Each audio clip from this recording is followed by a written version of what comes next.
Yang kami hormati Bapak Dirtipitum, Bapak Brigjen Polisi Wirasatya Triputra. Yang kami hormati Bapak Kapus Lapor, Bapak Brigjen Polisi Sujarloko. Yang kami hormati Bapak Dirtipitum, Brigjen Polisi Wirasatya Triputra. Bapak, ya. Dan yang kami hormati Bapak Dirtipiter, Direktur Tindak Pidana Tertentu Barreskrim, Bapak Brigjen Polisi Muhammad Irhamni. Selamat pagi, Pak. Terima kasih juga kepada Bapak Karopenmas, Bapak Brigjen Polisi Truno Yudo Wisnu Andiko. Terima kasih, Pak. Bapak-bapak Ibu sekalian, tentunya media nasional yang hadir pada hari ini yang kami hormati.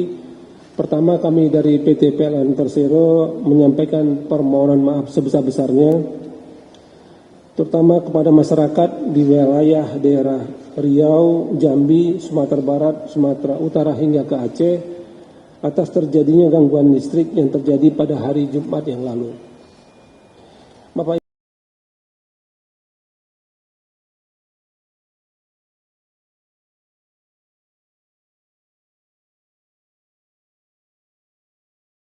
pancaroba, cuaca buruk, banjir bandang, cuaca hujan tinggi, dan angin kencang yang berdampak terhadap kerusakan infrastruktur kelistrikan di PLN. Dalam beberapa waktu terakhir ini, wilayah di Sumatera Selatan, Jambi, dan tentunya tadi di daerah Tampinu, di daerah Muara Jambi, masuk juga dalam daftar waspada BMKG karena terjadinya kelembapan udara yang tinggi yang kemudian sering terjadi hujan lebat, petir, dan angin kencang di daerah tersebut.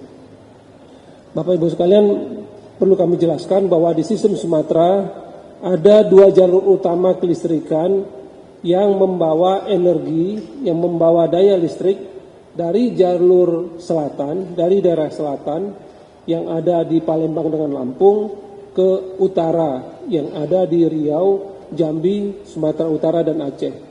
Ada jalur di sebelah timur, koridor 500 kp kami sebutkan.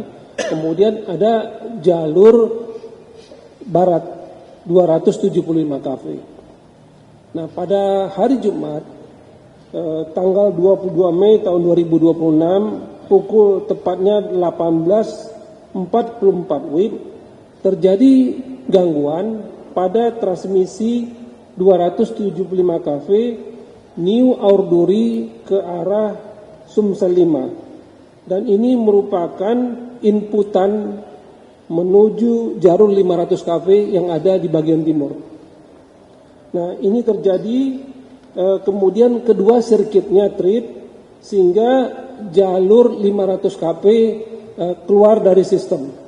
Ini diduga karena terjadi kondisi cuaca yang pada saat itu hujan dan angin kencang. Nah, ketika aliran arus yang biasanya menuju di jalur timur tadi menuju dari selatan ke utara itu putus, maka aliran tadi berbalik ke selatan dan berpindah ke arah barat, ke arah 275 kV. Nah, perpindahan arus tadi tersebut itu menyebabkan fenomena yang kami sebut power swing atau biasanya kita kenal dengan osilasi. Jadi tegangan maupun frekuensi berosilasi sangat tinggi pada saat itu karena berpindahnya ke arah 275 kV tadi. Nah, ketika osilasi tersebut sampai pada satu tahap teknikal tertentu, maka di jalur barat tadi, di jalur 275 kV tadi, itu juga perlu mengisolasikan diri agar jangan sampai power swing tadi itu menyebabkan gangguan yang lebih luas. Nah, kemudian di titik tersebut arah Muara Bungo ke Sungai Rambai, dua sirkuit juga trip. Nah, ketika trip maka terpisah sistem di Sumatera, ada bagian selatan yang berlebih dengan pembangkit, di situ frekuensinya tinggi. Kemudian ada di sisi utara yang kekurangan pembangkit, di situ frekuensinya rendah. Di bagian selatan karena frekuensinya rendah, ada beberapa pembangkit yang kemudian trip Lalu ada defense scheme kami yang bekerja sehingga sistem di sisi selatan kemudian normal. Tidak ada pemadaman di daerah Lampung dan sebagian besar daerah Palembang, tidak ada padam. Tetapi apa yang terjadi di daerah utara adalah di sana kekurangan dari pembangkit, frekuensinya rendah. Karena berfrekuensi rendah, pembangkit-pembangkit ada yang tidak tahan, kemudian trip, lalu terjadi domino efek.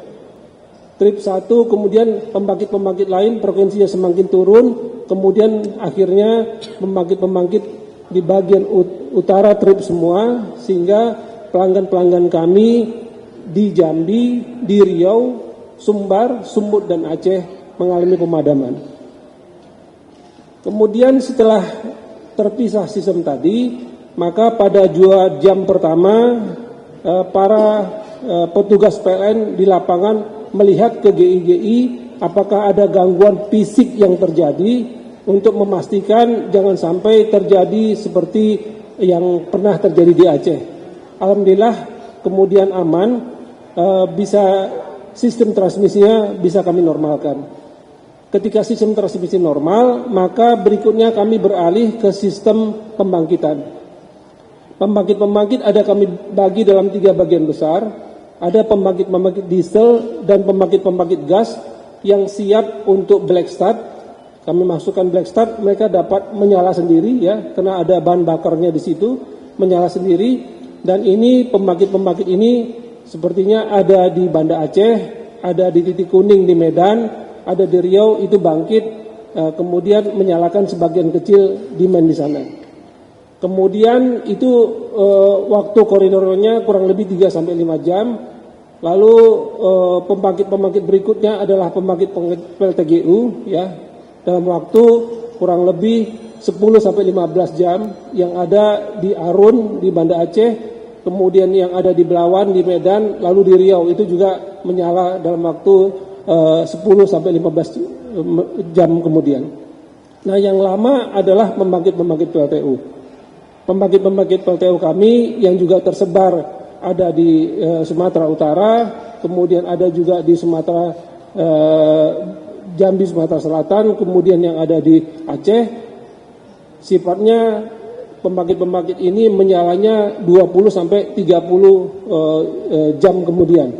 Sehingga pelanggan-pelanggan kami dengan masuknya pembangkit-pembangkit secara bertahap, dimulai jam 18.44 di hari Jumat, kemudian kurang lebih 20-30% dalam 5 jam kemudian baru bisa menyala, kemudian 10-15% kembali tambah 10%, dan terakhir menyala seluruhnya pada hari Minggu jam 6.15 atau jam 6.17. Hari Minggu 6.17 sudah menyala semua, tetapi masih ada pembangkit-pembangkit PLTU kami yang belum menyala. Ini bertahan sampai jam 18 sore. Ketika beban maghrib naik lagi bebannya, masih ada kekurangan sekitar 200 sampai 300 MW. Terpaksa kami padamkan kembali, tetapi itu berlangsung dari jam 18.36 sampai jam 20.15, kurang lebih 2 jam kurang, ya 2 jam kurang. Kemudian bisa kita normalkan kembali seiring demand yang semakin turun dan pembangkit kami mulai masuk.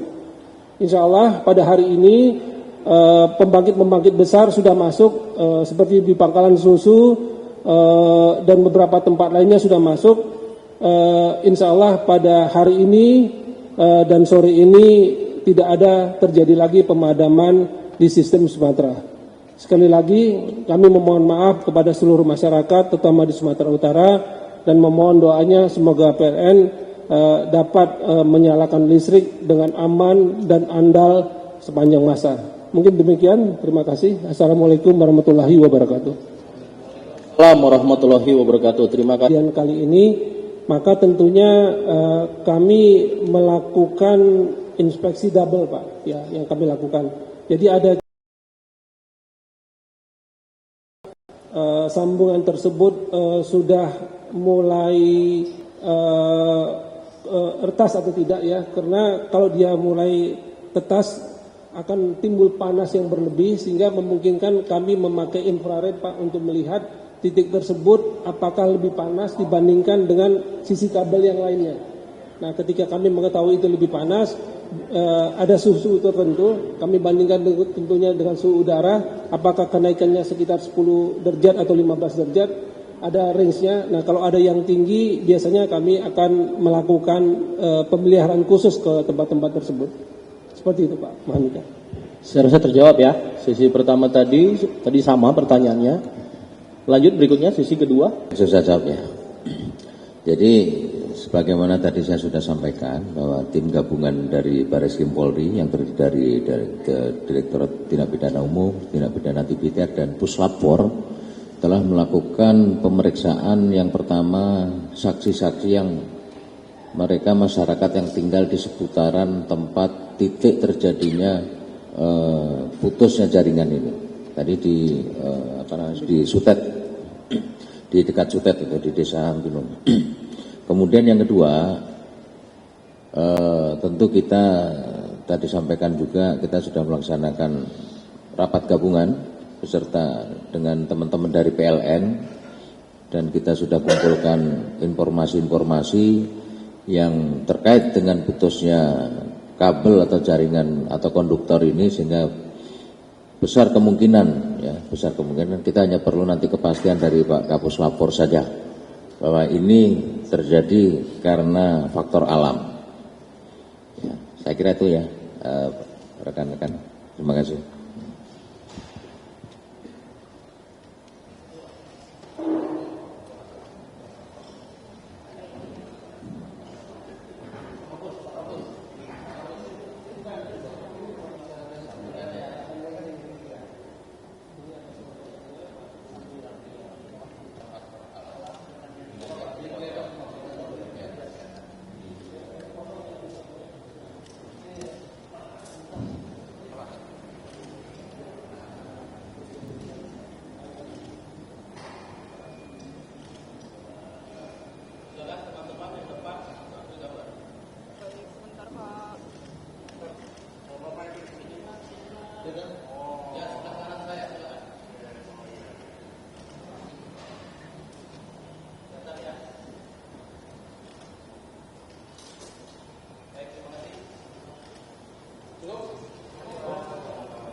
Ukurannya 500 meter satu aspalnya. Jadi sementara panjangnya dari transmisi itu kan ada yang 10 kilo, ada yang 20 kilo, sehingga harus ada sambungan antara satu aspal yang 500 meter dengan 500 meter lagi dengan 500 meter lagi. Sambungan yang biasa dilakukan PLN memakai peralatan seperti ini, jadi di press kita sebutkan ya. Di sini di press, ini lihat ini ada yang bulatnya tapi ini ada yang kena press ya. Di sini sebelah sininya juga seperti itu. Jadi ada dua titik. Nah, memang tadi yang saya sebutkan kita pakai infrared tadi, ketika kita melihat jaringan transmisi, ini kita lihat di infrarednya. Kita bandingkan suhu di sini dengan suhu yang di sekitarnya. Biasanya kalau dia itu bagus, selisihnya paling sekitar 5 derajat seperti itu. Tetapi kalau di sini sudah ada pemanasan, kena bergerak tadi, sehingga presannya itu berkurang daya ikatnya, maka ya gigitannya gitu ya, maka kemudian suhunya lebih tinggi. Nah, itu yang kemudian kami lakukan pemeriksaan.